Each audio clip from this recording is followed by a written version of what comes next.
तो फिल्म की शुरुआत एक बच्चों के शो से होती है जहाँ एक मंकी भी परफॉर्म किया करता था। ये कहना बेहतर होगा कि वही ड्रामा का मेन कैरेक्टर था। पर एक दिन अचानक न जाने उसे क्या हुआ, उसका भोला रूप छूटकर उसके अंदर का जानवर बाहर आ गया और उसने सेट के सभी लोगों को बेदर्दी से मार डाला। एक बच्चा जो जान बचाने के लिए टेबल के नीचे जा चुका था, वो मंकी उसे भी देखकर उसकी तरफ बढ़ता है और बच्चे की डर से जान निकल जाती है। पर बच्चे को देखकर उसका भोला रूप दोबारा उसके ऊपर हावी हो जाता है और वो बच्चे को हाय कहकर वहां से चला जाता है। उस दिन के बाद से वो शो खत्म हो जाता है और इस वाकये को सालों गुजर जाते हैं। और अब हम एक कंट्री साइड पर एक बूढ़े आदमी को घोड़ों को फिल्म सेट की शूटिंग के लिए ट्रेन करते हुए देखते हैं। अचानक आसमान से अजीबोगरीब चीजों की बारिश होने लगती है और वहां से एक सिक्का भी गिरता है, जो सिक्का उस बूढ़े आदमी के सर के अंदर घुस जाता है और उसके दिमाग को चीर देता है, जिसकी वजह से उनकी मौके पर ही मौत हो जाती है। उनका बेटा जो इस टाइम उनके पास खड़ा था, एकदम से वो परेशान हो जाता है कि आखिर उसके डैड को हो क्या था। डॉक्टर्स उसे तसल्ली देते हैं और कहते हैं जो होना था वो हो गया है। हो सकता है ऊपर से कोई जहाज गुजर रहा हो और उसी से वो सिक्का गिरा हो। ये लड़का भी इस थ्योरी को मान जाता है क्योंकि सच में उसे ऊपर से उस दिन कुछ तो गुजरने की आवाज आई थी। अब 6 महीने गुजर जाते हैं। जो काम अब ओजे के डैड किया करते थे वो अब ओजे को खुद करना था।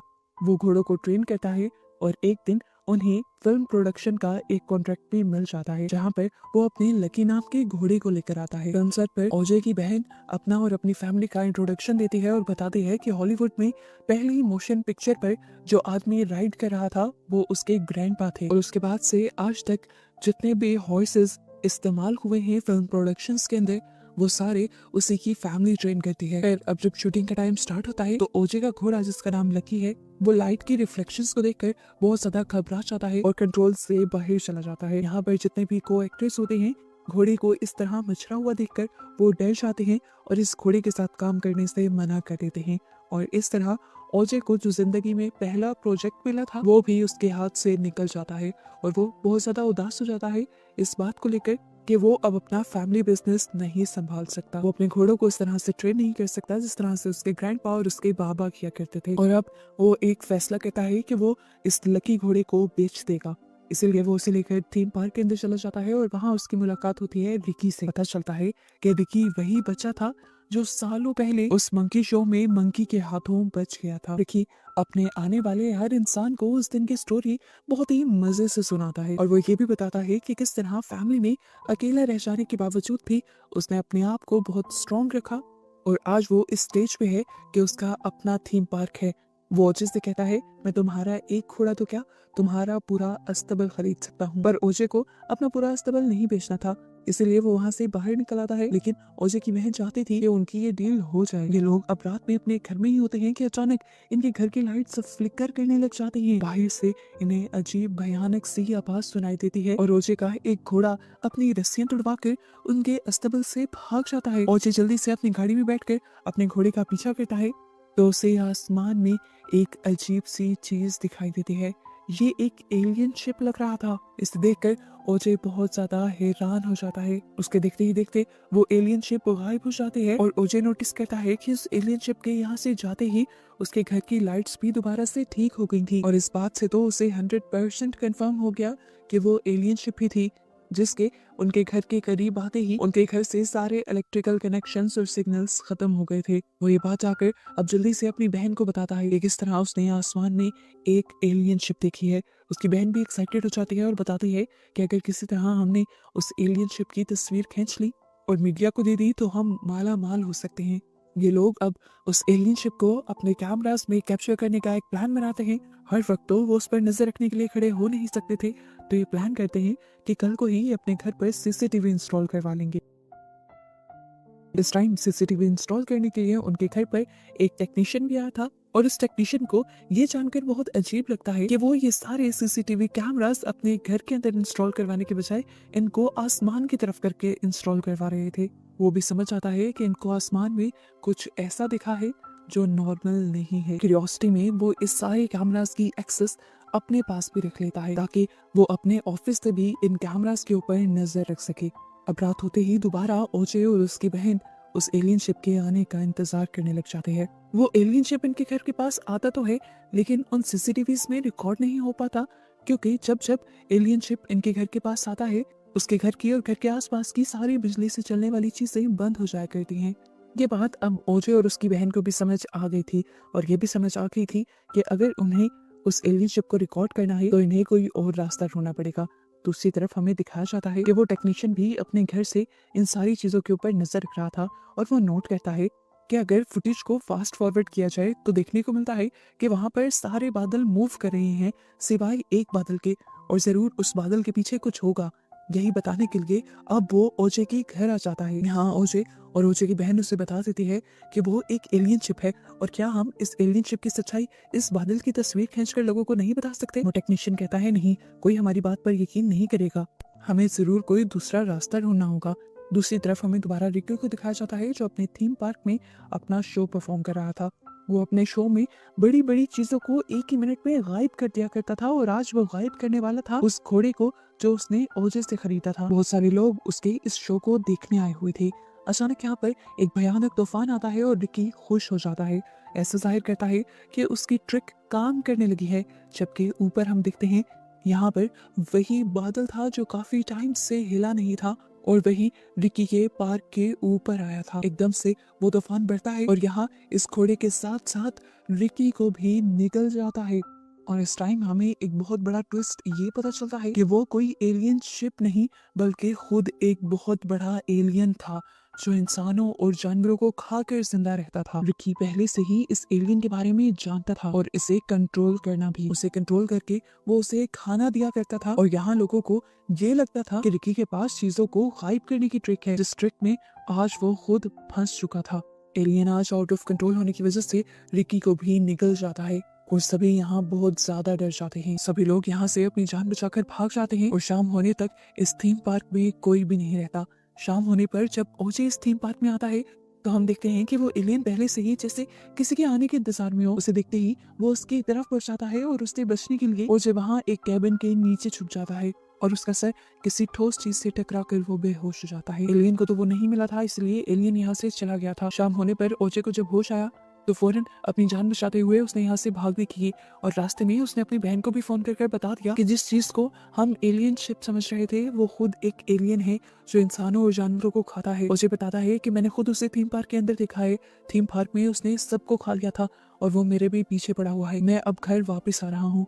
उसने अब कॉल बंद की थी कि यहाँ पर ओजे की बहन को भी एक भयानक तूफान की आवाज सुनाई देने लगी। इस टाइम इनके घर के ऊपर भी वही एलियन था जो ओजे की बहन को भी खा सकता था, लेकिन ओजे की बहन को खाने के बजाय वो इस घर के ऊपर बहुत सारी चीजें फेंकने लग जाता है। वो सारा सामान फेंकने लग जाता है उन इंसानों का जिन इंसानों को उसने खाया था, और उनका खून भी वो इसलिए घर के ऊपर फेंक देता है जिससे एक ही मिनट में ये घर खून में नहाया जाता है। यहाँ पर एक और चीज उस एलियन के बारे में ये पता चलती है कि वो एलियन इंसानों का मांस और हड्डियां ही खा सकता था। खून और बाकी चीजें वो हमेशा नीचे फेंक दिया करता था, और इन्हीं चीजों की बारिश की वजह से पहले ओजे के डैड भी मारे गए थे। अब ये सारी बात जाकर ये दोनों उस टेक्नीशियन को बताते हैं। ये चाहते हैं कि किसी तरह ये लोग उस एलियन को कैप्चर करें, उसकी वीडियो बनाएं और फिर सारे इंसानों को उसकी सच्चाई बताएं, लेकिन ऐसा करना आसान नहीं था।